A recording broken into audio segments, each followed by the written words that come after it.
제가 그 사이비 교주를 사랑했어요. 제가 그 가해자를 사랑했어요.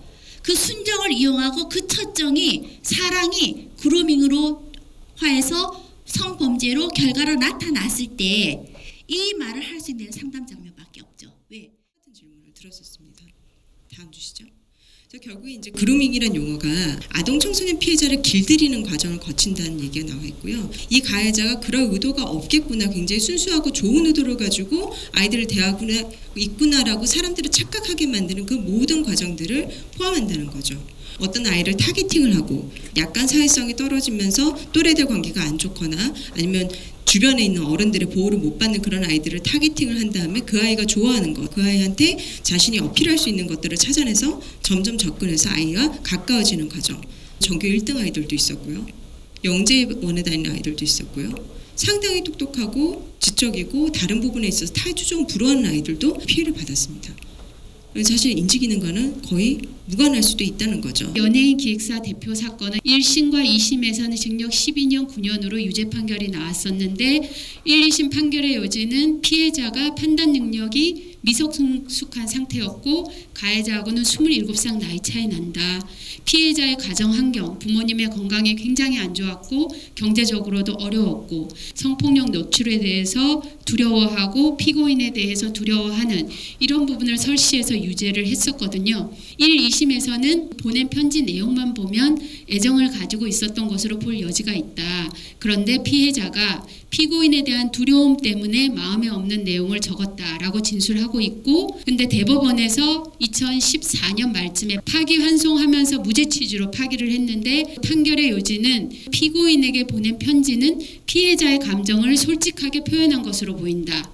피고인에게 겁을 먹었다면서 주변에 알리지 않고 계속 만남을 유지한 이유를 납득하기 어렵다라고 했어요. 이 판시 이유를 저는 좀 납득하기가 어려워요. 제가 성폭력 피해 입은 사실이 알려지게 되면 저희 집안이 콩가루 집안으로 소문나잖아요. 실제 피해자 진술이에요.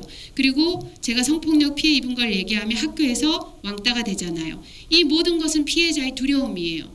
비록 비합리적이고 주관적이라고 하더라도 그런 상태에서 피해자는 애를 출산할 때까지는 어찌할 수가 없는 거예요.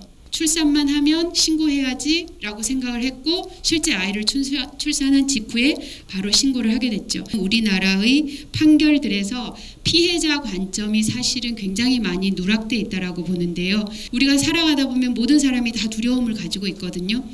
근데 착각해서는 안 되는 게 내가 가지고 있는 두려움과 여러분이 가지고 있는 두려움은 다 다르다라는 거죠. 그래서 두려움이라고 하는 것은 객관적 기준이 있는 게 아니라 주관적으로 그 피해자가 가지고 있는 것이거든요.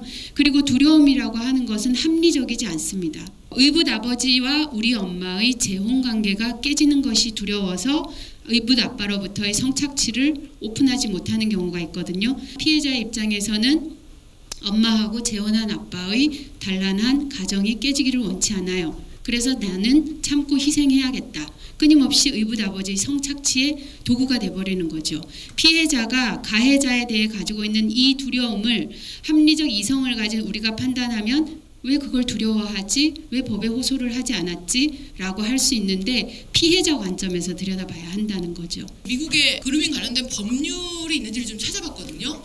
근데 있더라고요. 연방형법에 있어요. 미국의 사법권이 미치는 영역 안에서 18세 미만인 개인을 갖다가 성매매나 어떤 종류의 any sexual action이라고 되어 있거든요. 그런 성매매나 그런 행동에 참여하거나 또는 시도하는 거를 위해서 이 18세 미만의 아이에게 설득하거나 유도하거나 유인하거나 강요하는 거, 이거를 10년 이상 또는 종신형이라고 규정해놨어요. 놀랍죠? 여기서 재판하고 싶어요. 이 아동 청소년을 대상으로 한 성범죄 수사 재판 과정에서 그루밍의 특성이 고려되지 않는다면 아동의 성적 권리를 침해하는 상황이 발생할 가능성이 높습니다. 그래서 우리나라도 외국의 여러 가지 협약이나 법들을 참고해서 우리나라도 뭔가 정돈될 필요가 있지 않을까 하는 것이 탁티네일에서 말씀드리고자 하는 내용의 요지입니다. 이상으로 말씀 마치겠습니다. 고맙습니다.